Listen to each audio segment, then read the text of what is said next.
Hello,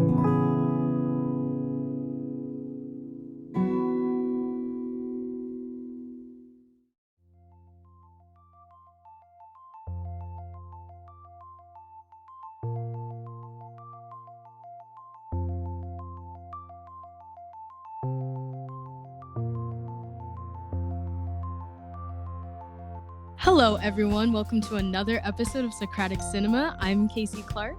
I'm Charlie Heatherly. And I'm James Delisio. This week, we're very excited to announce that we jumped into the movie Prince of Egypt. It's an amazing movie. I would highly recommend you see it if you haven't, before you listen to it. It's definitely worth the experience. This movie is, however, a very religious movie, so there is going to be a lot of talks about religion throughout the podcast. I personally do identify as Christian. James? I'm a practicing Catholic. And I'm a legal heretic. No, I'm agnostic. I don't know what I am. Fair Yeah, enough, man. fair enough.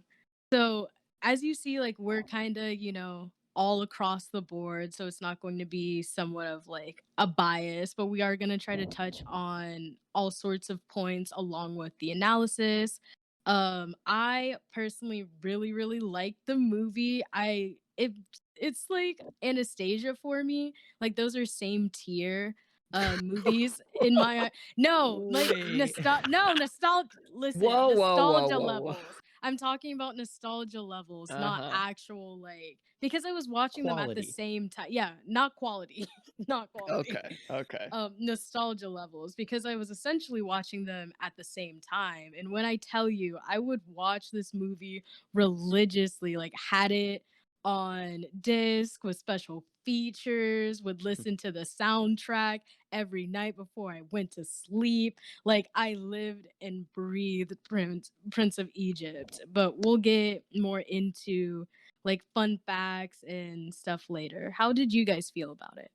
I also have a deep connection with this movie. I mean, it's another kind of childhood favorite for me, but I think I have grown to love it more and more over the years. I think, when I was younger, it was kind of just like, okay, cool. It's like another Christian movie, blah, blah, blah. But um, this is a very distinguished movie. It's like the shining example of how not all Christian movies have to be like bad, because there's a pretty bad rap around like Christian media in general. And this to me is like the gold standard for how they should be, because it's so what I love about it is how it is a religious movie, sure, but it's very approachable. I think anyone can watch this movie and enjoy it just the same as someone who is Christian or not. I don't think that matters very much, and I think that's a good thing. But yeah, I love this movie. I'm a huge nerd about scripture, and I love reading into it, like these sort of stories from a literary standpoint. So I'm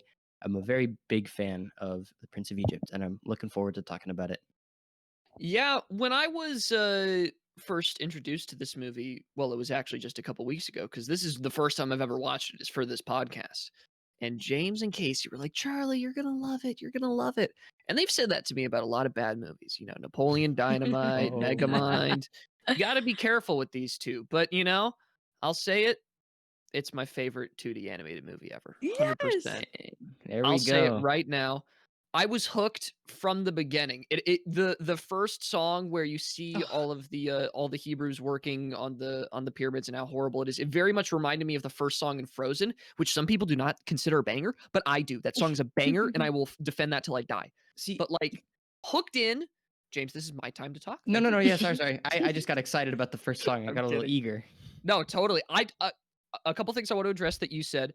Definitely want to talk about the first song. I definitely want to talk about how this relates to other Christian media, because I think it's entirely separate from actual Christian media. I think this is an entirely different thing. And then number 3, this movie is just so creative in the way that it visually tells a story, and I think it understood the medium of film better than every other 2D movie that I've ever seen. This blends so many different art styles. It connects dream sequences in interesting ways. And all around, it's a very interesting movie. The only letdown for me are the individual singing parts where it's just one person singing. I did not like those. I thought they were lackluster. When everyone came together and sang, really cool. But when it was just Moses, flat. So yeah, I would give this like an 8.5 or a 9 out of 10 for sure. Dang. I mean, I think what better place to start in our discussion than that first opening song? And what a Yes. way to start a movie, man. Banger. Deliver Us. It gives me see it reminds you of Frozen, Charlie. It reminds me of the opening song of Les Mis, Look Down. I knew it. Oh yeah. Extremely that kind of vibe. What do we think about this? I mean, how do we feel about this as an opening to The Prince of Egypt? It sets up the entire the central struggle of the movie, right? Like the whole, these Hebrews are being oppressed, and all they want is their God to bring them salvation, and then it ends up being in the form of Moses, who comes in and saves them all. That's my agnostic tale of the Book of Exodus, I suppose. But Sure. I think it's a great opening. I think it blends in very interesting elements that everyone can get behind. Like, I mean, slavery is not really a hard thing to feel bad for. Like, when I see slavery in a movie, I'm like, oh yeah, those people are definitely not good, and I'm already sympathizing with them, or sympathizing with the people who are enslaved. By the way, not the slavers; that'd be bad. Right. Yeah. But sympathizing with the Hebrews in this case. And I think that it does a good job at setting up why I should feel bad for these people. Just the sheer trauma that they've been through their entire lives, because what the Egyptians did was horrible. And it already makes you feel bad or it makes you dislike Egypt, so that when you start seeing Egypt through Moses's eyes, you already know that or there's a seed of corruption beneath it all. And then you sort of go with Moses on this journey, uncovering that seed and then watching it fester and grow when Ramses takes the throne. Ramses is he's a great character. Mhm. I love how they portrayed Ramses. Mhm. They took a lot of, I think, all of the liberties that they took in this movie are all entirely like to its benefit. I Mhm. mean, there's Yeah. a lot of biblical movies that took some pretty atrocious liberties. I know, for example, in the Noah's Ark movie starring Russell Crowe, they have these huge like rock monsters in it Hell yeah. for some Yeah. reason. But Hell yeah, I think Prince of Egypt, like it the liberties they take are only to make it more, the text is pretty sparse, the book of Exodus is pretty terse. There's not a whole lot of character development, if you know what I'm saying. So I think stuff like the Deliver Us sequence is like just what you need to set the stage. And I also especially like how it kind of blends two songs into one. There's Deliver Us, and then there's the whole like the river song, I guess. I'm not sure what it's actually called. Moses Lullaby, I believe. Right. Yeah. And I love that scene. That gets me like so emotional. I don't know, but I also like the sequence of Moses floating down the river. Yes. And all Mhm. the chaos around him, and he's kind of just narrowly avoiding it all. I think that does a great job of kind of setting up initially that God's looking out for Moses without being super in your face about it. It's just like, oh, this guy is lucky. Someone's got his eye on Moses. Up the big man upstairs. Big man. Yeah. I definitely agree. I would say there is not a single skip in this soundtrack, in my humble opinion. We'll see. Okay, Charlie. Maybe I'd skip the magician song just because I don't want to hear them say you're playing with the big boys now for like 3 That is minutes. I can't believe they wasted such a banger with that chorus. True. You're playing True. with Okay. the big boys now. Okay, Like fair. what? The big boys. It's so That's bad. fair.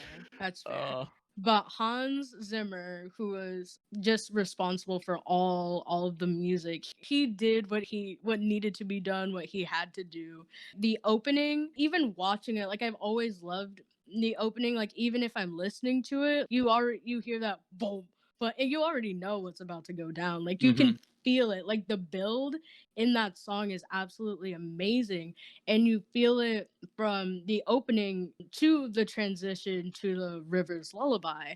And I absolutely loved it. And also to touch on what both Charlie and James had said, that they really didn't sugarcoat slavery, which I found like is super interesting, because throughout watching the movie, I was like, this movie is kind of like they don't sugarcoat anything. Like they have children dropping like flies. They were just killing everybody, which was very Old Testament. It is. Mhm. And I didn't realize, I was like, dang, I was really watching this in like elementary school, like, yes, burn everyone. And like, but it's just also, I want to touch on the animation, because I feel like with Oh. all the transitions, I also want to note This movie came out a year after Anastasia, and they used the same like 2D mixture with 3D. Yeah. And look how much better it was. Yeah. How Honestly. much better. It was nearly, like, I would say nearly seamless. Like, it was Mhm. absolutely, like, amazing, especially with the river scene where you can tell that, like, okay, the basket is, like, 3D animation, but everything else is somewhat 2D mixed with 3D. And it was just amazing. And you see all the really, really good details in the animation throughout the movie. And I just wanted to touch on that. I especially love the kind of the painted backgrounds. Yeah. I remember, especially in that Mhm. opening scene, just the way they painted the slums where the Israelites were living. It's so beautiful. I think visually this film is very striking and it holds your attention. There's a lot of really cool visual things they do, like with the one that comes to mind most is during the Plague of Darkness, and there's this crazy contrast between the pitch black like Egyptian temples and the bright, colorful, all lit up, illuminated Israelite kind of village. It just there's so many Mm-hmm. cool things like that that are Mhm. very visually striking, and it's very appealing to me. It's not plain, and I appreciate it very much. No, for sure. I think that they managed to give an audience that's as diverse as, I mean, any sort of film audience. Like, you can't bet on any single group of people watching it. They took a story that is honestly, I mean, I don't understand how you would ever expect a kid to listen to this and, not immediately start bawling at all the insane stuff that happens. But they managed to take a lot of the scarier aspects of it, or the more confusing aspects of it that pop up within the actual text, and then explain them fairly well, whether it be through song or good background animation or things like that. And they really focus on driving home the characters and being faithful to the spirit of the story, most importantly. Mhm. Because instead of saying, okay, we're going to just try and make a super awesome movie, they said, how do we, in film, communicate the story of these characters and the emotions and the morals from it as best as possible? And it starts with that first song, Deliver Us, and it carries throughout the entire movie where they're caring about, okay, we got to make sure that the reality of what happened here is not lost. Like, it was indeed, you know, right that God was so justifiably angry at his people being enslaved for all that time, right? So we Mhm. need to show slavery in its proper context. We need to do all this in its proper context. And it was really, really inspiring to see.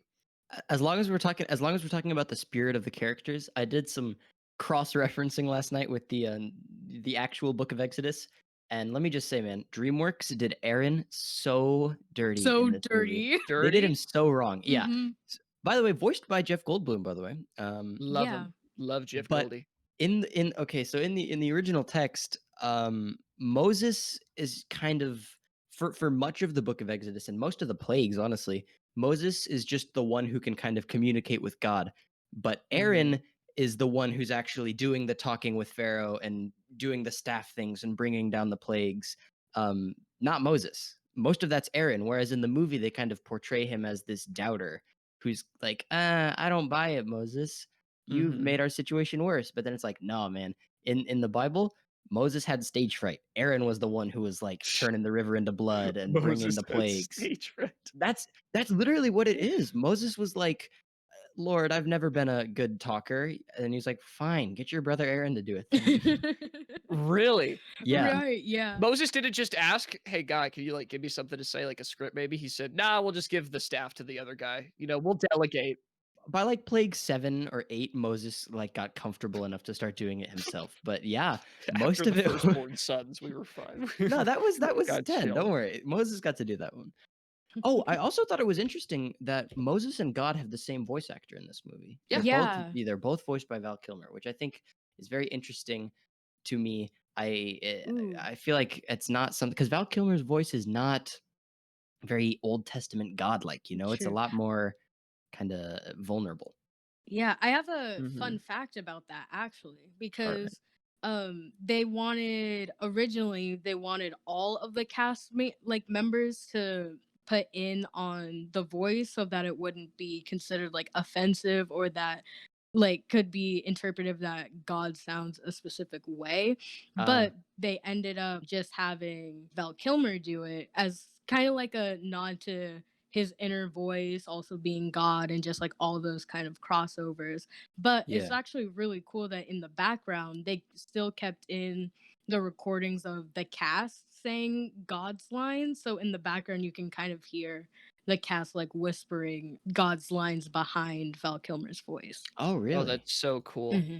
That's Which very is cool. amazing, an amazing effect, I believe. That's super duper clever. Yeah, absolutely. What I thought was most well, so like as you said, Casey, and I think you pointed this out very well with that really cool fact, is that this movie pays attention to detail a Hmm. whole lot of the time. And it's very good at sort of taking bigger moments and really distilling them down to their core concepts. One of the points where I thought it had some of the best detail, and probably my favorite scene in the entire movie, is the hieroglyphic dream scene. Yes. Loved that. All of the hieroglyphs felt so real. They had all of like the accurate ones on the on the walls, and like they were running as if they were actually on the walls. Like when they got to all the pillars, they didn't like hop out from pillar to pillar. Like they would go around the pillar, and then when you couldn't see them, they'd go back onto the next pillar.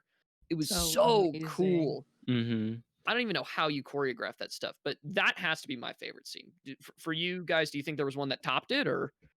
I mean, my favorite scene has been and always will be the plagues song and scene, just Hmm. because I love the way they make it so much more nuanced than it is in the Bible, right? Mhm. Because in the Bible, it's just sends down a plague, Pharaoh hardens his heart, send down a plague. It's just kind of this, it's kind of Yeah. the same chapter copy pasted like 10 times. But in this one, it's very much painted as like Moses is so conflicted about that. I love how they showed, I mean, how hard this has to be for Moses. Imagine having to bring down these atrocities on your people and your brother. But it's, I mean, it's, you don't have really much of a choice. I mean, when you think about kind of the atrocities of Egypt. But I love that this movie, and it comes through most in the plague scene to me, it doesn't take a one-sided like, yay, righteous, God is good. Like, I mean, obviously it does, but you know what I mean? It's a little bit more Mhm. nuanced, and it kind of shows that like, yes, Moses like is doing what he has to do, but it's taken a toll on him. There's that scene where he kind of, it's like right at the end of the plague scene where he collapses on the stairs and just starts sobbing after one of the Yeah. plagues happens. And you really get to feel it. It kind of reminds you that like, yeah, we're doing this, but I mean, it ain't easy to do God's will sometimes. And I really appreciate them bringing that aspect of it in, because I feel like it's overlooked a lot of the time. Yeah, I would definitely agree. My favorite scene I with James is that the plague scene. I will always get hyped for it. Like when Hmm. they hit the half and half, then the facing. Oh, Oh badass. my goodness. So good. I die every single time. But I also like it's very interesting as you were saying, James, that they really find a way to humanize Pharaoh, and they find a way to humanize Moses in a way that, like you said, the Bible really doesn't do character development in Exodus. Yeah, not in the Old Testament. It's No. very cut and dry. Yeah. And I want to talk more about Ramses later, but yeah, Hmm. just finding that very, very interesting. Yeah, the plagues are cool, man. As like kind of horrible as they are, they're pretty cool. Let me just say also, plagues are way cooler in the movie than they are in the Bible. You know, when it's raining fireballs down on Egypt, Mhm. that's literally just hail in the Bible. Hail. And they allude to that in the Yeah. lyrics of the song though. They're like blah blah blah, I send down ice, something about ice, but then you're seeing these fireballs on the screen and it's like, okay. Yeah, thunderstorm of the Lord sent thunder and hail, and the lightning Mhm. flashed to the ground. So the Lord rained hail. Wow, that's sort of boring, Lord. And then But yeah, I but like the then fire and brimstone a lot better. That was more interesting. than DreamWorks. But I think he makes up with the Fire and Brimstone with the whole Angel of Death thing. Mhm. And that's how True. we got Passover. Right. I like how some of these plagues are sort of just a little inconvenient too. Like, oh, it's dark for 3 days. Well, A lot of them are kind of shoot. similar too. It's like gnats and flies. Like, why? Those are Yeah. two separate plagues. And yeah, he really goes through the animalia of Egypt. Frogs, gnats, wild animals, pestilence. Like it feels like you're hitting a couple of them twice, but Yeah, boils. Like, why not just do something that like gets all those in one? I guess it's to I mean, look, man, Pharaoh kept on hardening that heart. He was not wanting to give up. I So feel God like had to. water to blood is a big one to start off on because like frogs feels a little bit less severe than your entire source of life has Well, been turned to Right. blood. it's an interest curve, right? You start big to grab attention, and then you go through the rising action. It's no. It's very well played from God. I don't know. I still feel like the darkness for 3 days is a little bit of a letdown as the penultimate plague. Yeah, but it looks cool. No, it's the calm before the storm, man. You don't get it. Before Mm. death. I don't know. There's been a storm for a very long time. In fact, a Right. thunderstorm of hail and fire happened like 3 Right. hours before. So I don't know, man. But yeah, I honestly I think the Pharaoh's motivations in the movie are a little dumb though, because like if his whole thing is I want to be the best for Egypt and I want to have all the power and this and that, it's like, Mhm. dude, how are you going to rule over a society whose main source of life has been just turned into blood? Like, how are you going to deal with that, dude? Like, Maybe the like magicians will turn it back. I don't know if this is true specifically for the blood one, but I know as I was kind of skimming the book of Exodus, at the end of each plague, it was kind of funny. Pharaoh would be like, okay, you win. I'll let the people go. And so Moses is like, cool. And he undoes the plague. And then Pharaoh's like, psych, and hardens his heart. So he manipulates Moses into undoing each of them. And he fell for it every time. This is why Aaron did everything. Yeah, that's why we had Aaron handle it. But it's kind of interesting because there's a lot of debate about why Pharaoh hardened his heart. Because in the original Hebrew text, the verb is simply his heart became hard. It's passive. It's not implied like, it just he actively happened. hardened his heart. Yeah. But then in some other translations, they decided to change it to his heart was hardened, implying that God hardened his heart. Just to make a point, I guess. So there's a lot of like, was Pharaoh being a stubborn Sally the whole time, and or was God kind of like, no, you gotta pay for everything that happened. Like we're done when I say I'm done. I don't know. I think Pharaoh was just being a stubborn Sally. I feel like the whole God manipulating him to go psych 9 times and then finally hitting him with the homie with the firstborn thing, that seems a little ridiculous to me. It's all, I guess. I Like, mean, just if you're God, why don't you just do it all at once? Like, if you really I wanted think to the do thought that. process is that God wanted to kind of show Egypt for once and for all that he is like, he's like, nah, screw these little Egyptian gods. I'm the big one, and I'm gonna show you through 10 rounds of this 10 rounds nonsense. of 10 random rounds of this. things. Because also when God is in the burning bush talking to Moses, he does say like, "Oh, you'll try to tell Pharaoh, but he won't listen." So it's like God kind of knew this was gonna happen anyways. I guess Predestination? that's how God works, though. I mean, omnipotence and stuff. Omnipotence. I yeah. had a 3-hour conversation yesterday with the son of a doctor professor of theology. Doctor, It, doctor, so this is Oliver Crisp. He is a doctor professor. He Is has that an actual? 3 Wait, I can't tell if you're just like being funny or No, he has literally. 3 doctorates. How many Oh, years of period, how many sir. years of school is that? That's I like have 30 zero years. clue. A lot. He knows ecclesiastical law. He's the lead. He invented his own branch of theological study. He's the leading Calvinist scholar in the world. Like he's wild. So I was having a conversation with his son and one of my other friends about all sorts of like omnipotence and things like that. It's wild, man. Like Yeah, it's crazy. omnipotence is an interesting conversation to have with a Calvinist. Is all I'm gonna say. Ugh, predestination. I don't want to get into it. Right. Also, I'm reading a very cool theory right now that the blood water thing was actually just red algae. Yeah, there's a lot of historical explanations that people have been like finding about the plagues, and it's super cool.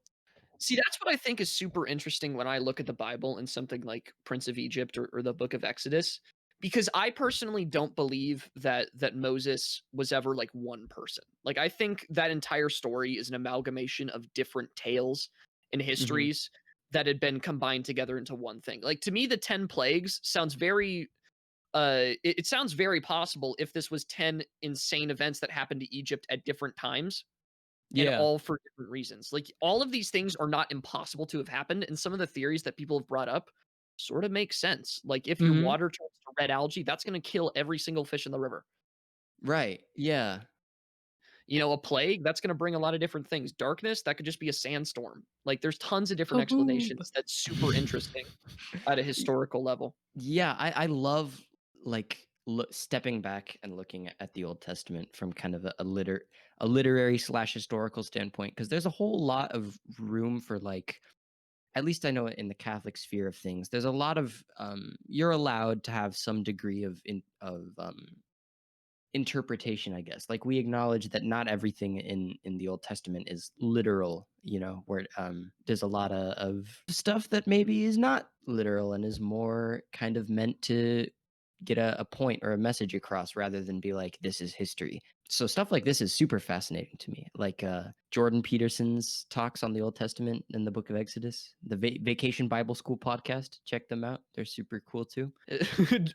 all of the Sunday schools have finally paid off for James. He's ready to just absolutely nerd Yeah, out. I came equipped.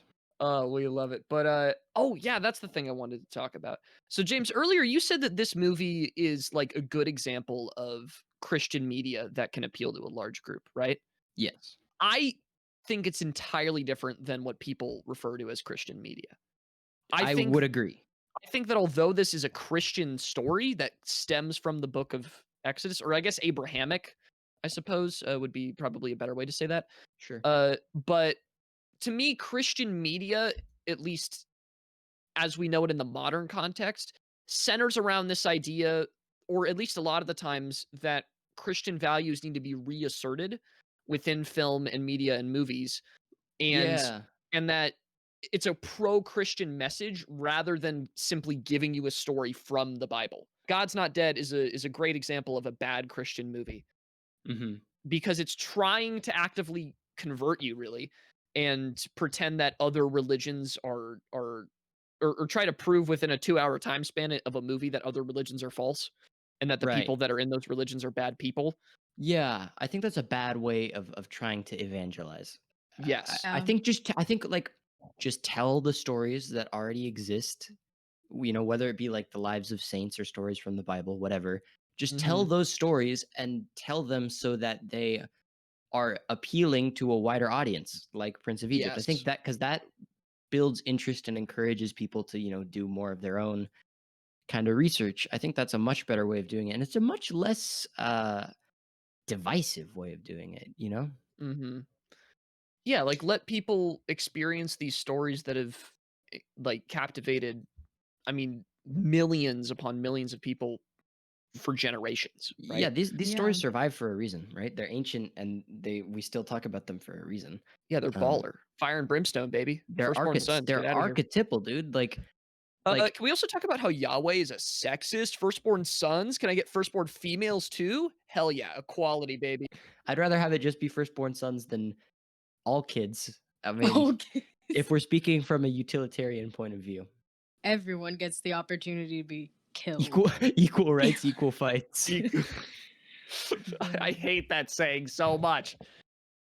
The only time I will accept equal rights, equal fights is the Deadpool movie joke, which I've said 1,000 times, but I love. Never seen it. You've never? Oh my god! That we're watching that next. We need to go from Anyways. holy to blasphemous within one episode. Oh boy. Yeah. But another scene I absolutely loved, and I think inspired the the most recent Pirates of the Caribbean movie, is the parting of the Red Sea when Moses puts his staff down and there's a giant, you know, like obviously this is iconic imagery, right? When you see the whale going through the sky, Yes. That's my the lightning favorite strike. shot. Oh, it's so beautiful. It's just absolutely magnificent.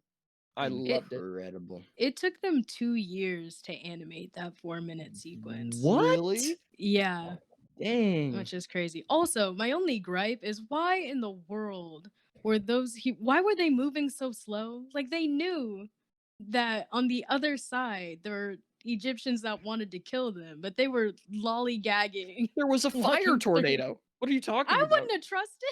I'm a little confused about the time frame and the way it's portrayed in the movie because it's like the sea is huge first. It's Yes. ginormous. Oh, that's so funny. Yeah. We arrive at the sea, then the Egyptians show up right behind them, like on their tails. Mm-hmm. The wall of fire comes up.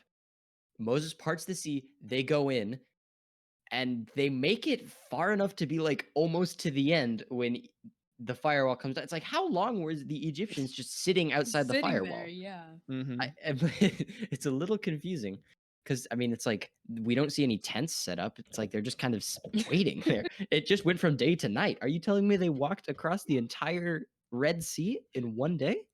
Yeah, the I Red would. Sea is 169,113 miles squared for its area.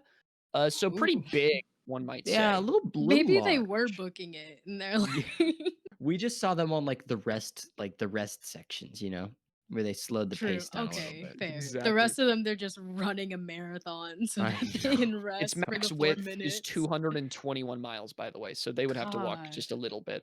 Just maybe, Just a you know, tad. It also is speed rated walk. 4.5 stars on Google reviews. I'm gonna go to the Red Sea and see if I can I'm gonna be like an archaeologist and look at the silt on the bottom or whatever and see Oh where it yes, parted. and be like, I thought you were gonna say I'm gonna try and part it myself. Oh no, I'm not. No, I'm not Moses. How many people do you think go there to do that? There's probably, I'm sure there's countless pictures of people trying parting the Red Sea, you know, whatever. oh yeah. Did Oh, I don't know God. if this is a unique memory to me. Have any of you guys been on the studio tour at Universal Studios? Yes. For some reason, I feel like every time I did it, there's that part where you're gonna go through the water and it opens up, and the tour guide always makes a joke about the Red Sea. I don't know Oh if that's yeah. just me, Mhm. but I can't think about the Book of Exodus without thinking about the Universal Studios studio tour. Yes. It's I cursed. actually love that. But yeah, that's my own cross to bear. I'm not gonna burden you guys with that Yeah, too how much. dare you, Oh James? my Now we're all God. stuck with it. Ah, jeez. My Ooh, bad. real quick. Yeah. I would like to say that the women in this movie, I was gonna say they're so powerful, I but They agree. are. I agree, Kasey, 100%. like Miriam and Zipporah, yes. Yeah, Miriam and Zipporah carry the movie. Stacked cast, by the way. Sandra Bullock is Yes. Miriam and Michelle Pfeiffer is Zipporah. Mm-hmm. Yes. I don't know why they put a T in there. Zipporah. I'm looking at the IMDb cast list right now. I have it up too. Yeah. Yeah, but they're both great characters. And once again, I mean, from what I read in the Bible, I did not see much of Miriam at all, and Zipporah was barely in it a little bit. So once again, good on DreamWorks for taking this bare bones story and fleshing it out into this great narrative. It's incredible, incredible Yeah. work. And it says here that they conferred with over or about 600 religious experts to try to keep it as accurate as possible. 600. And they still Dang. did Aaron dirty. I know, at all this work and you still do Aaron wrong. I guess it would make for a less interesting protagonist if most of the time your protagonist Yes. is really not doing very much. I meant Yeah. he can get through talking to Pharaoh without post-it notes, index cards. I know. How can you talk to God comfortably but not Pharaoh? Yeah, that's a Right? little. It's kind of funny because every chapter of the Bible it's like Moses has a little meeting with God and then he goes, "Okay, now go tell Aaron to take his staff and strike it on the ground and turn the river into blood." It's so tough. It's like Wait, why can't he just tell Aaron? Why does Moses need to be the middleman? That's a very Because good he's the one question. who escaped. Yeah, he's there's something symbolic about him being from Egypt. I love also how much of the book of Exodus is the blueprint. Everybody want to talk about the hero's journey, but no one want to talk about how Moses is the hero's journey. Right? Oh my God, you're right. This is the blueprint. And I mean, I guess probably not literally the book of Exodus, it could be any number of primeval stories that, are kind of similar. You know what I'm saying though? The Moses Mhm. story is it's the prototype for everything else. I stumbled upon an essay the other day comparing Moses to Batman, and I was floored I have a because fun it. fact. When Go you're done. ahead. No, Oh. I'm gonna leave it with that. Oh. I was just gonna say that Val Kilmer and Christian Bale have both played Moses and Batman. What? Yeah. Mhm. Yeah, Val Kilmer. Yeah. When did Val Kilmer play Batman? I'm not In a DC the guy. In the what was it? Oh, was it? It's Forever. Batman Forever. Is that the one where he has like the nipple built into his armor? That's well, yeah. There are two movies where he has the bat nipples, but Val Kilmer was in it was the I don't think it was the Tim Burton one. It was the one that wasn't directed by Tim Burton. Right, okay. Not to distract us from our Prince of Egypt content, but while we're talking about Batman, have y'all been seeing the DC news that is being poured upon us during this pandemic? I'm living this drought. Ugh, Let me say, like, so good. Marvel kind of lost me after Endgame. Like, I'm not very excited for Black Widow, and I'm not very excited for like most of the movies they have slated coming up. It's just like I don't want to go through the energy of having to have another Marvel Cinematic Universe poured upon me. Like, I have superhero fatigue, but a lot of these DC movies are looking kind of fresh. Wonder Woman 84, I don't know. Scrumptious. I don't know about Wonder Woman Oh, 84. fight. Christian Wiig, I don't know. I don't know I why they'd don't bring know, him back. man. I don't know how I feel about them bringing Wonder Woman's boyfriend back from the dead. I mean, I it's don't a know. Yeah, weird he cat coulda sequel stayed that they dead. decided to do, but I'm glad that there's only one cat It in it now. it has what's her name? Cheetah? Is she that's like her villain Cheetah, name. yeah. I'm super hyped. I think that the main advantage that the DC universe is having over Marvel right now is number one, everyone's sort of tired of Marvel heroes, and you've sort of expended the best of the best, really. But Mhm. with DC, what they're doing is they're trying to take their characters in unique directions. Yeah. So with Wonder Woman, they're going to a really cool 80s aesthetic, and they're basically gonna make the better Captain Marvel movie. That's what they're True. gonna do because Captain Marvel Hot sort of take. fell flat in comparison to what I believe Wonder Woman 84 is gonna be. Yeah, 84. And 1984, yeah. yeah, 1984. Well, Oh, you gonna 1984. yeah, it takes place in 1984.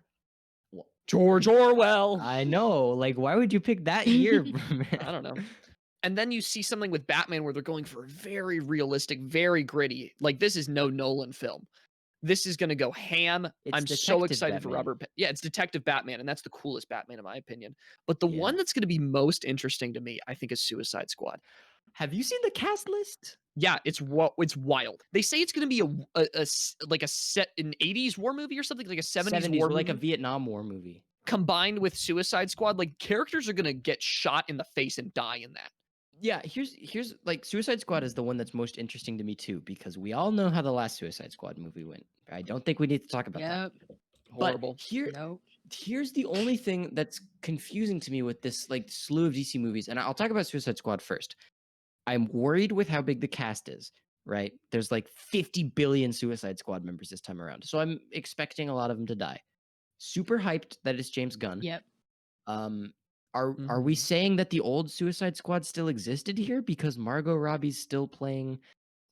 I'm just very worried about the continuity.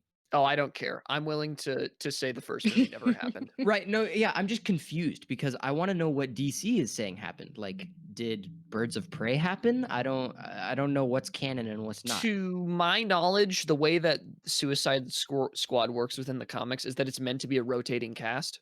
Right, but Uh, like time period wise, if it I is mean, is it literally a 70s war movie? I don't think so. I think it's just the energy of a 70s war movie. Okay. Sure.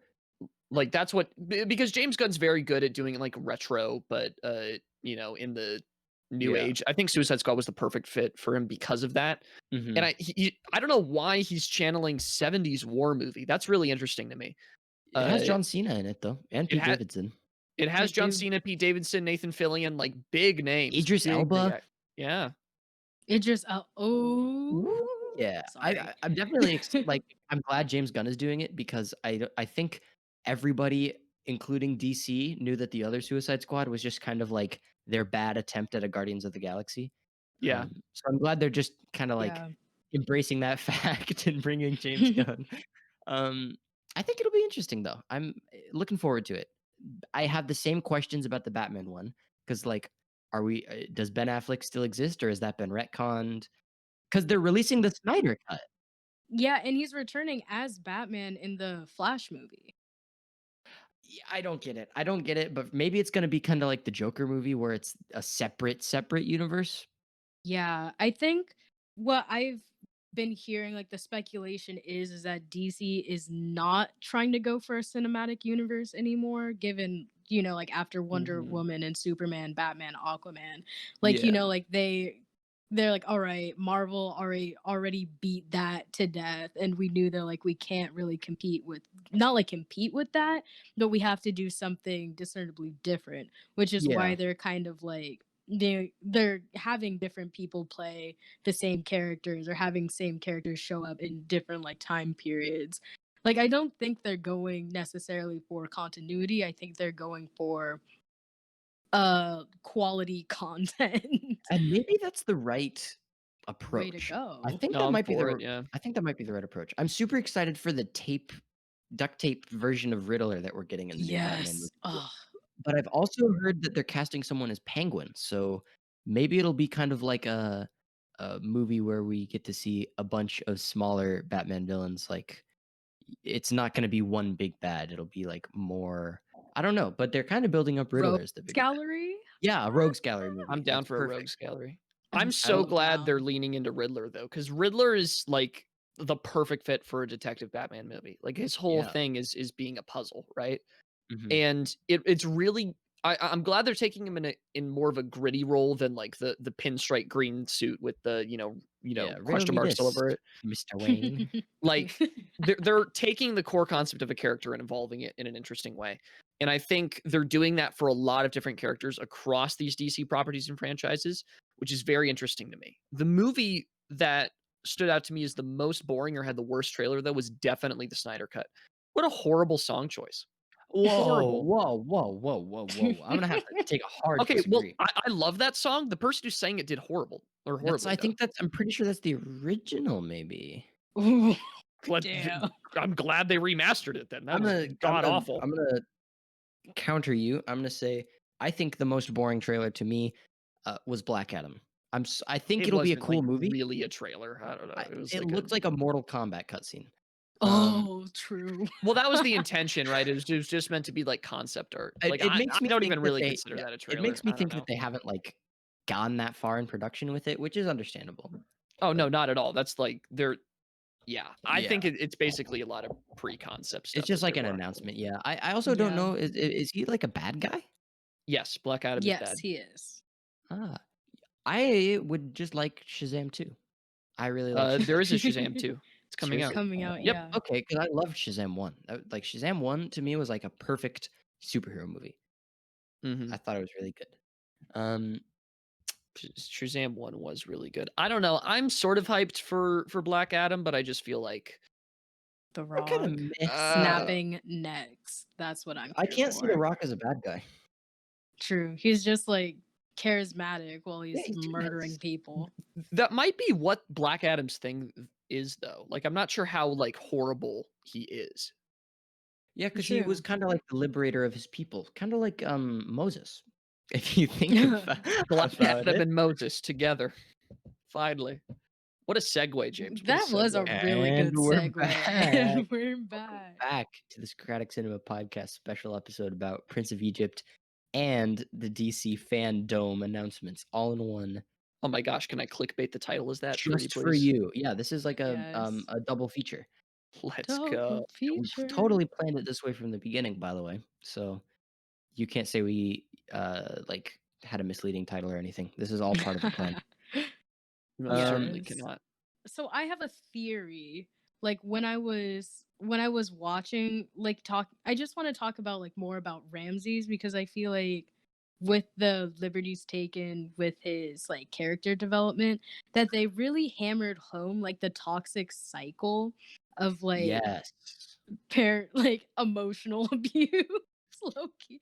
Like, between, like, Pharaoh always, like, being super, super hard on Ramses, which makes sense, like, time period wise. Like, like, you're going to be the next Pharaoh, so you can't be out here fooling around and doing all this stuff. But you can obviously, like, see that that Ramses really internalized it. And even on the later scenes where you see him kind of, I love the scenes where it's like the pharaoh talking, and in the background it's the pharaoh statue in his Yeah. like silhouette, and then they Mhm. even bring that back. They bring that back with For Ramses Ramses. when he's talking to Moses, and you even I feel like for me when I was younger, I was like, "Oh, he didn't have to kill Ramses' son like that." But I feel like there was definitely some hints to the repeated cycle that even if he had let Ramses' son live, that Ramses' son wouldn't have changed anything. Like if you see like looking at the river turning to blood scene, like that kid was entirely too interested in those guards Yeah. going to chop Moses up when they're looking at the hieroglyphs after they were like trying to talk, when it's kind of like hinted to Moses that like the next plague is going to take Ramses' son from him. Yeah, I love that foreshadowing. I wanted to talk about that. The scene where we Yes. see the Oh, hieroglyph of the infanticide of the Israelites, and we have Ramses' son, like, sitting right in the alligator pit, like, right in front of the mhm. alligator pit on the hieroglyph. That's such good foreshadowing, and it's all visual, right? Show, don't tell. Yep. Gives credit. Mhm. Excellently done. It's so amazing. Yeah. And I feel like I really liked what they did with Ramses. Like Mhm, it was very obvious that he deeply, deeply cared about Moses, which I mhm, feel like was good, taking the liberty of giving him something to like do outside of like, oh, his heart hardened. Like no, like he felt the deep betrayal from someone that he's always stuck his neck out for. And mhm, at the end of their relationship, a lot of things like Ramses wasn't chosen. Like he was never going to be Moses's first choice, even though Moses was always, like Ramses' first choice. Like he was always mm, going to be protecting him or doing stuff Mhm. to like get him out, not like out of trouble, but you know what I mean. yeah, Like, yeah, yeah. like kind of being his protector in a sense. So I definitely really, really like that character development of like where it's like, no, he's not just this hardened villain, where he's like, actually, no, I'm a keep my slaves, actually. You can Yeah, go back to the desert. Like, no, it was definitely more in depth than that. I especially love seeing how kind of naive Ramses is about all the like, oh, the Egyptian kingdom's great, man. Don't worry about like when Moses kills the slave driver, Ramses is like, Mm-hmm. ah, don't worry about it. I'll just make it like it never happened. Like this is fine. You don't have to worry. Everything's fine. I like how kind of brainwashed Ramses is into the whole cycle, like you were Yes. saying. Um, I also thought it was ironic when Pharaoh is initially talking to Moses after the whole like chariot race fiasco, and Pharaoh tells Moses, he was like, "You'll never have a responsibility to bear like Ramses does." And I Yes. love that Yeah. foreshadowing and that irony. It's like, oh, just you wait and see, man. I'd say like killing your brother's firstborn is a pretty big, Big burden to bear. responsibility. Yikes. Yeah, No, there's all sorts of nice foreshadowing in this movie. and and I feel like a lot of that foreshadowing, like oftentimes people forget how good of a literary work the Bible is, just like Hmm. writing wise, literature wise. And I feel like they probably drew on a lot of the different techniques that they use within the Bible when it comes to foreshadowing, probably like even across whole books of the Bible. Again, I'm not as experienced with it as James and Kasey. I only went to elementary school, first grade, baby. Let's go. Church every single Friday. But Whoop, whoop. like the they really took a lot of the techniques from within the Bible. They really paid attention to their source material. I mean, 600 experts seems like a ridiculous number, like just off the face of it. But it just shows the lengths that they went to make sure that the story was told reliably and truthfully while injecting some nuance that probably didn't exist in there. Like Hmm. Casey's entirely right. That whole cycle of brainwashing people into believing this big Egyptian lie that you're more powerful than others, like it was going to happen with the son no matter what. And and Hmm. and maybe that was the reason that God did what he had to do. Like he had to end the cycle there by any means necessary. And if Ramses' son was allowed to take the throne after Ramses died, then that's what would have happened. Like it Yeah. if he just smited Ramses, you would have just had Ramses 2.0. You would have Mhm. always had that pain and suffering and then obliviousness to like how life is actually going on with common people within it. And the Bible does kind of do that, but in a different way, in a much more subtle way. It does have this sort of cycle with the pharaoh, but in a way that's much more under the surface. And it does it. How it goes about this is it doesn't refer to the different pharaohs by name at all. It's always constantly just pharaoh. Like historically, Mhm. yeah, it was three or different pharaohs, but the Bible doesn't even bother to make that distinction because by the time you're pharaoh, you're just as bad as the last one. Um, Mm-hmm. so Mhm. it's like it does it, but it's so subtle, and this movie just kind of takes those subtleties and those nuances that are in the Bible and brings them kind of out. It kind of coaxes them out in full force, and I love it. Yeah. I hate to say it; it always pains me to say it, but I always have to. We are starting to encroach on our time for today. Maybe it's because we spent so long talking about DC, but frankly, it's Loved it. fine. It's fine with me. You guys got treated to a special double feature today. Um, so, with that being said, what do we give Prince of Egypt out of 10? Let's do that today. I already said my score, 8.5 to 9. Okay, Kasey. Would give it a 9.5 out of 10. A 9.5. Whoa, geez, nearly a Yes, sir. perfect film. Nearly a perfect film. I am gonna give it a 9 as well. I think I'm gonna give it a strong 9. So the Socratic Cinema average rating is somewhere. I guess if you average 8.5, 9, and 9.5, you just get 9, don't you? Yeah, that's how Yeah. math works. AP Calc, by the way. So that's the Socratic Cinema official endorsement. You should watch this movie, whether you're Christian, Catholic, or agnostic, or something in between. Uh, Give this movie a watch. It's super great, super cool, and we hope you enjoyed as much as we do. But with all that being said, thank you so much for listening to this yet another episode of the Socratic Cinema podcast. It's been a blast recording. We hope you've had a blast listening. If you enjoyed the episode, please share it with your friends, whether it's on word of mouth or social media or what have you. If you enjoyed it, share it. Please give us a follow on our social media. Our Instagram is Socratic_cinema. Our Twitter is at Cinema Socratic, and our Twitch is, I believe, just Socratic Cinema. You'll find them all. Don't worry. Don't worry about getting the specifics. You'll find us. Yeah, you got it. Make sure to check out our other episodes if you haven't already. We just launched a new series, Socratic Side Quests, where we talk about video games. We debuted with a video or a podcast about The Last of Us 2. So go check that out if that sounds like something you're interested in. But we've got lots of other podcasts for you to check out. So go do that. As always, drop a like, drop a comment, or give us a review on Apple Podcasts if that's where you're listening. And thank you again for listening. And I think, with all that being said, we have been Socratic Cinema. Adios.